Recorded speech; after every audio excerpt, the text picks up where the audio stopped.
names like, the seven dwarfs, Drippy, Flimsy, Limpy, Stumpy. I was looking for names like that, but I finally came up with one that fit me perfectly. Because all you got to think about is what was happening to Mr. Majestic when he was turning I named my little guy the Turtle. And the reason I named him the Turtle is because this is what happened over time. There's a thing. And finally, he just had this little one eye peeking up from somewhere way down there. And then if I went for it for any reason whatsoever, it just disappeared. So now I got the water pills, I got this razor sharp edge, I got the turtle down there, and then what happened? Okay, all of a sudden, oh shit, I got to pee. So I whip the covers back, okay, I reach over and I grab this thing, and I say, okay, what does she say? She said, push it up in there, and she said, reach down, grab, lift, tug, and lay it over in there, and I thought, oh, that worked, that's great. And then I realized, wait a minute, the turtle wasn't there, and what I'd done is I grabbed my testicles and dragged them up and over and dropped them right over this razor sharp edge there, and they're dangling inside of here, and the turtle was down in there waiting with the Okay, so then I said, I can't do this. I pushed the nurse's call button, and she came running in. It's too late by then. She comes in. What she sees is this bottle. She sees my raggedy old nuts hanging in there, swinging down the floor. No sign of the turtle. He's disappeared. And in his place is this beautiful yellow geyser. She's in the air, blossoming like a flower, all over the bed, the floor, and everything. And I didn't know what to say to her when she came in. I just said, all I could think to say is I laughed and I said, clean up on aisle 7.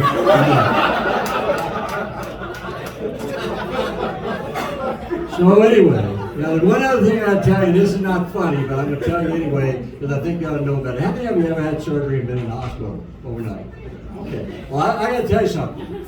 This was a surprise to me. If you ever do it, when you get the bill, okay, and your bill, when you get your insurance checked, there's names of all kinds of doctors on there that you don't have any idea what they did, okay? Because I knew two of my doctors, and then there's one guy that always wanders around aimlessly around the intensive care, and he comes in with a clipboard and something and says, how you doing? And he bills you for that. But I had name after name. I didn't know who they were. I found out what they did, and I'm going to tell you what they did. You're going to think it's a conspiracy theory. On the end, I'm going to show you the proof. Here's what they do. Every doctor needs billable hours, right? Okay, and they go downstairs, they don't let you see this. Every operating room, every morning has what the surgery is going to be performed. And then they have blanks. And if you don't have any surgeries that day, you can sign up. Okay, they sign up, I'm going to do the Kirkley heart surgery. So they fill the list up. Okay, then they go down and they all suit up and they all march into the room behind your real doctor, and they go, and they march in and they get in there, and then they stand back while the doctor, actually like my doctor did the actual cut, and they pull it back, and then they use the jaws of life after they cut the bone, and it's pretty grisly. They pull it open there, so I'm laying open in there. I know this for a fact, and my heart's exposed and everything else. And then the guy you'll never hear about, these guys need to do something to charge those hours or it's fraud. Okay, so then this guy comes in, little guy, got gloves on, he's the operating room electrician. He comes in, he's got a cart, he's got a car battery on it, it's got a lot of wires coming out, leads and shit, and so some of those leads, he puts little contacts all over the inside. They're harmless, they stick all over the inside of the opening, circuit on organs and everything. The other leads, he hooks up to the surgical instruments. And he pulls up a little pole, it's got a little red light and a buzzer on it. And then he's got a remote, and up there it looks like a karaoke screen, but actually it's steps in my surgery. And these guys all gather around, and then they must shake to see who goes first. But then the first guy starts, and he's doing something, he's trying, because the longer they can go, the more hours they can build. Okay, but then he hits one of those buzzers, one of those little contacts. The buzzer goes off, the red light goes off, and he says, oh shit, he passes. They're playing like an Operation Life Size. I don't know if you ever played the game Operation. Well, they're playing it on you, they're playing it on me, and I got proof, because you think I'm kidding. They take pictures from the overhead, and I robbed somebody, and I got the actual picture taken from me just before the doctor doctor stepped up. And this is me, and I'm pretty pissed about it. This is me laying on the table, looking down, okay, just before they started playing with me. So if you're as pissed as I am, I'm thinking about starting a class action suit. You'll see me afterwards back here. All right. Enough said. All right, I'm sorry about that. That's enough about the hospital. I mean, this is, I figured I got something in there, so I mean, tell me now, that was funny as a heart attack, wasn't it? So anyway, like more about me, I was a 20-year naval officer, Vietnam vet, and I was 18 years with industry. That was the Dr. Jekyll side. The Mr. Hyde side of me was always in entertainment. Motivational speaker, I've been on stage, theater all the time, wrote a couple of books. That's what about stand-up comedy. I always wanted to do it. Never got the chance. 2013, I got the opportunity. My wife and I moved down to Palm Coast. I was twice retired. We had to go back up to New Hampshire to get rid of some property up there. While we're up there, have you ever been to one of the open mics where they just parade the comics through one at a time? They do 5 minutes of normally really bad comedy. There's a lot of comics running around, and we went to an open mic, and they were parading people up there, and they get 5 minutes to try their stuff. Well, the thing that bothered me the most about it was that every man that went up there, every male thought that to be funny, you had to include masturbation, degradation of women, and you had to use the F word every sentence. And I thought, you don't have to do that. So I went up to the lady, I said, I want to try this. And she said, come back next week, we'll give you 5 minutes. I said, okay, this is awesome. So, and I said, how tough can that be? And I said, holy shit, that's tough. Stand here for 5 minutes and try to say something. You can't tell jokes. You got to write original shit. Then you got to remember it and stuff. And I thought, what if I forget? What if I go all deer in the headlights? And I just said, screw it. I'm going to be blatant about it. Because they were writing notes on their hands and all that shit. I just said, I'm going to be blatant about it. So I put all of my material on this Tom Brady quarterback armband. Now, wait a minute. Don't judge me. Don't judge me. I was honest and open about it. But the neatest thing is, this armband reminded me of how much pressure Tom Brady was under every week to perform, right? Now, I know you're laughing, but I'm not even talking about football. I'm talking about the bedroom. See, Brady, if you remember correctly, he was married to supermodel Giselle. And she was looking for the long ball every night, right? And Brady, if you've seen him much, he's better at that repetitive short game, so there's no match. So I'm thinking he wore one of these. He wore one of these in the bedroom every night just to make it active. I can see him now. He says, huddle up here, sweetie. Tonight I want you to get down a 4-point stance. I'm going to fake it to your wide receiver and drill your tight end. Break! Of course, Giselle, she's going, not this tight end, pretty boy. She's trying to get in a prevent defense. But Brady's quicker than that. He's smarter than that. So he audibles, runs a quick quarterback sneak, gains about 8 inches of hard-earned turf, and Giselle's on the display. Now, there is one difference between me and Brady in the bedroom. Well, some will say two, but I don't know. But there's one big difference. And that is, back in the day, I didn't need one of these. Because you see, my game plan was simple. All I did was I put the TV on pause, I ran my 2-minute drill, and then it's game over, baby. And I'd spike the remote after I knew it was worth it. I was back to the game. So, anyway, so I'm doing this opening up in New Hampshire now, and then I moved to Florida. We come down to Florida, and I'm going to do a set up with, in fact, I think Brian might have been the MC. I was going to do a set at Jackie Knight's Comedy Club in St. Augustine. And just about 2 days before, I said, I can't use this Brady stuff. Nobody's going to laugh at it. They don't care about Brady. What am I going to do? I didn't want to rewrite everything, so I said, I know what I'll do. I'll just take Brady out of it, and I'll take some Florida local football hero and put him in it. And then I said, oh, shit, I can't do that. Northeast Florida's never had a professional football team.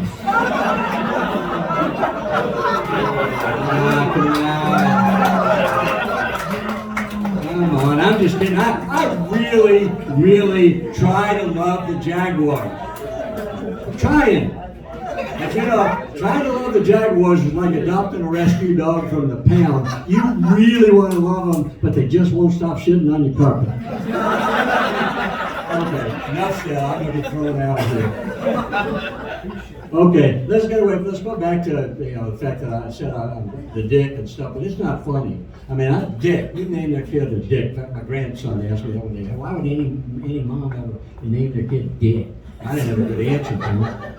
But But then my wife hasn't helped. 40 years of marriage, and to this day, my wife still introduces me to new people, and this is my dad.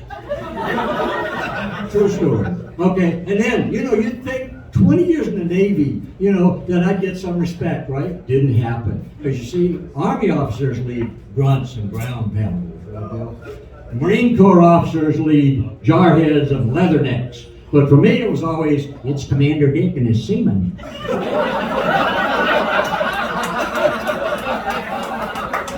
So anyway, and then I couldn't get any respect. I went down, I joined the board of directors of a condo association, and I didn't get any respect there either. I mean, I guess I'm a pain in the ass, but I didn't expect what they did to me. I walked in there one meeting, and all the other directors are sitting there, and they're looking at me, and they got these bright yellow t-shirts on. And this is what they said. This was a t-shirt, so they're all wearing it. So I said, okay, that's funny, but don't I at least get a shirt? Well, they gave me a shirt, and honest to God, this is the shirt they gave me.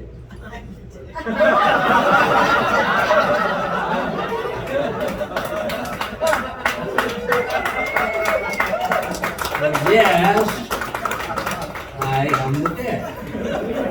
The only trouble is I'm an old dick. And, there's so many reminders of it every day, I tell you. I mean, just the other day I was thinking, when I was a teenager, I don't know whether you guys did this, when I was a teenager, we used to carry around a single condom in a foil wrapper in our wallets, just in case, right? Well, I tell you, I still carry a foil wrapper around in my wallet, but now it's not a condom, it says Preparation H Hemorrhoidal Wipe.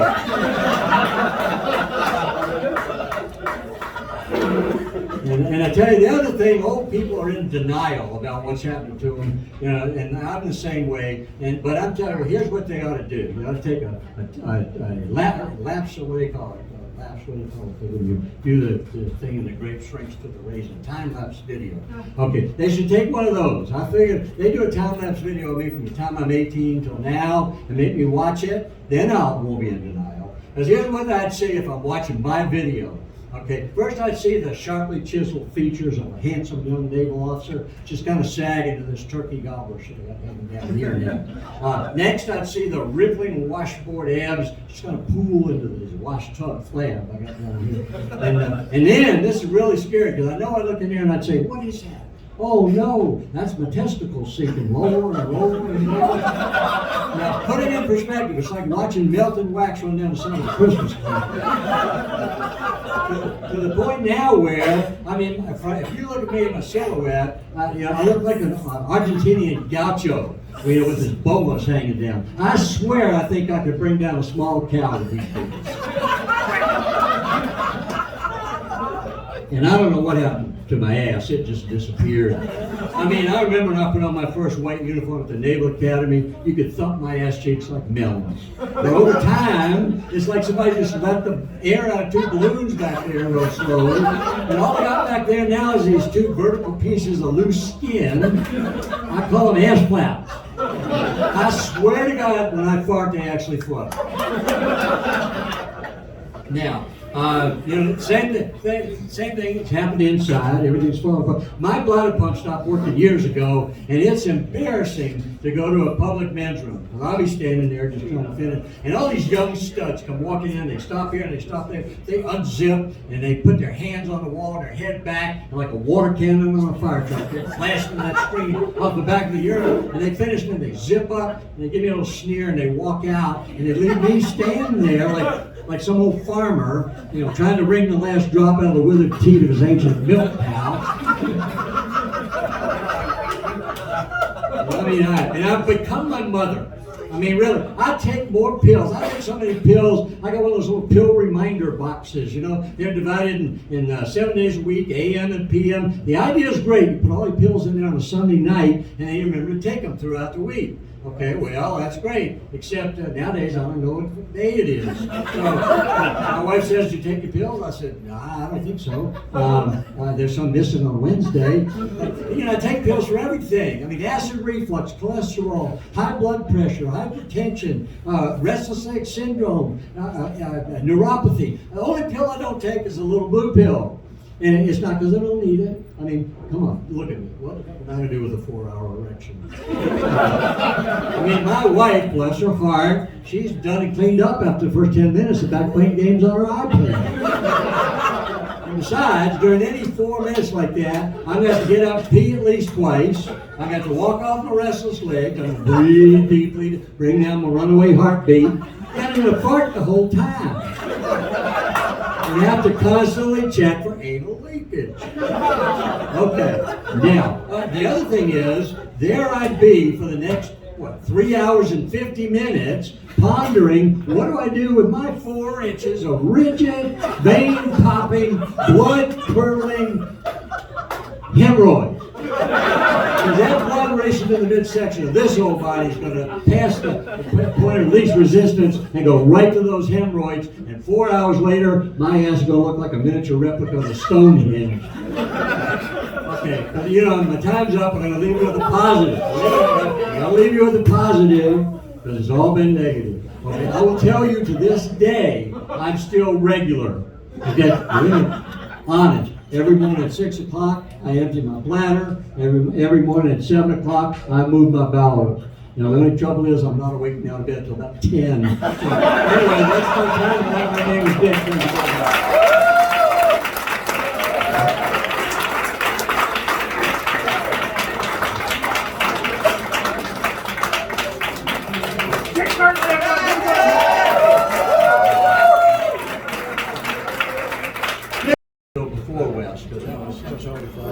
It was super.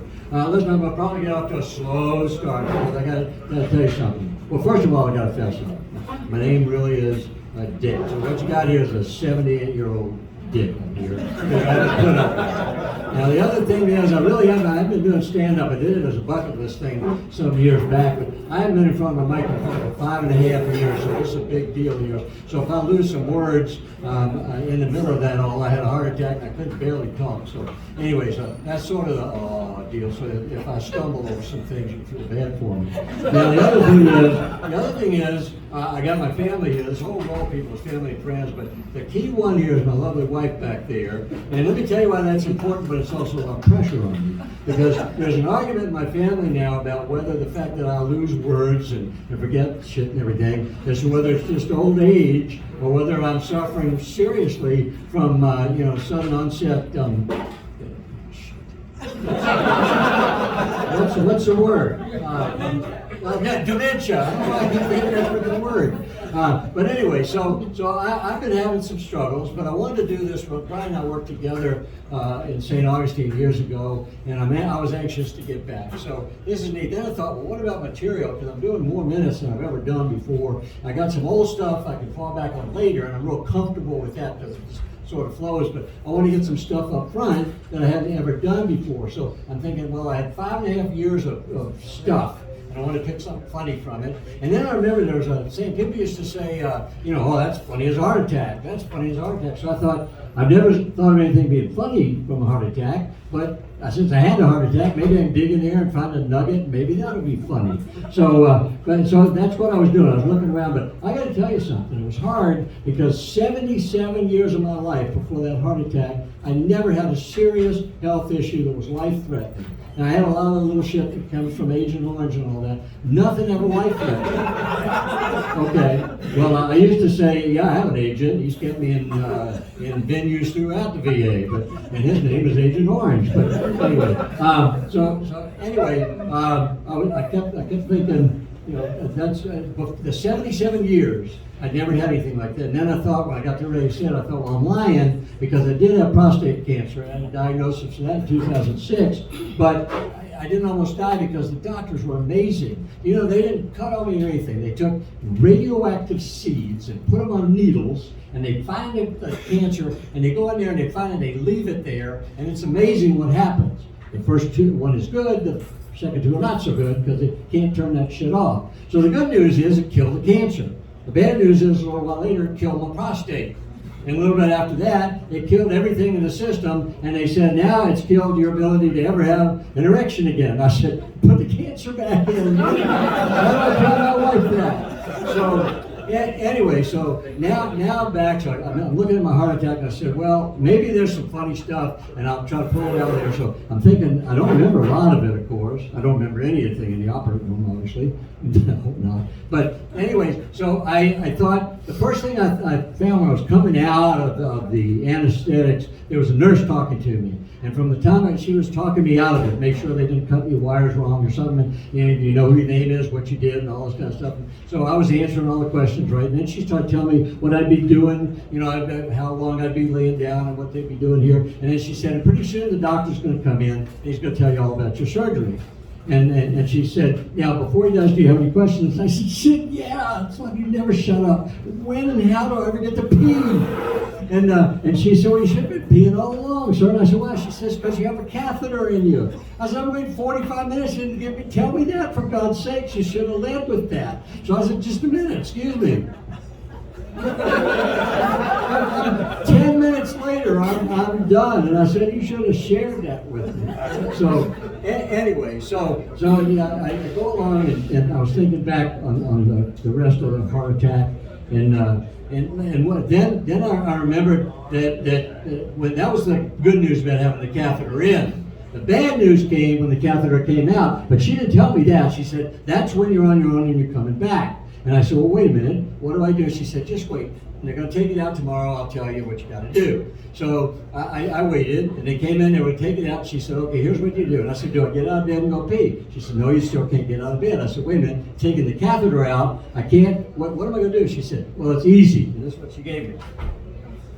She said, this is what you're going to use. And I said, well, what do I do with this? And she said, well, it's easy. You're laying there. If you got to go pee, you pull the covers back, you pull this down, you take the top off. It's slanted up like that. It's got a little top like that. You're sticking it there between your legs. And you don't have to do anything but remember this. You reach, grab, stretch, and lay it down. And by then, it'll be over the top. You just pee in that thing, set it back up, and I'll take it from you. Well, that sounds easy enough. But she didn't remember a couple of things. First of all, this thing's built by a low bidder. And nobody ever told me they're supposed to smooth this little rim around there. That's a round plastic razor blade around there. So anybody that thinks they can just pull, stretch, and lay something in there, better not count on getting it back home. So you put that problem aside, and then the next one is I'm on water pills by then. I don't know if you've ever been on water pills before, but water pills make you pee instantaneously. There's no and a lot. So put that aside, I got that problem. And then remember also that the whole prostate thing and everything, the key word in that whole thing is shrink. Now, if you look from here to here, that's how you got it clear to get in there. Now, when I was a youngster, I could have cleared that 3 times over with no problem. But now I got the problem with shrinkage, and I'm thinking, what am I going to do about that? And I said, well, don't worry about that when it happens. So I got. That's the other thing I tell you. If you ladies don't know it, and you got to fess up. I'm trying to put this in perspective. All men, when they're in their teens, in their early 20s, name their penis. Now, I don't know whether they ever admitted it to you, but they name their penis. It's an ego thing. It's like, the Terminator and Magnum Force and all kinds of shit. Now, I had a name, and I know it's going to have my wife's going to ask me, well, why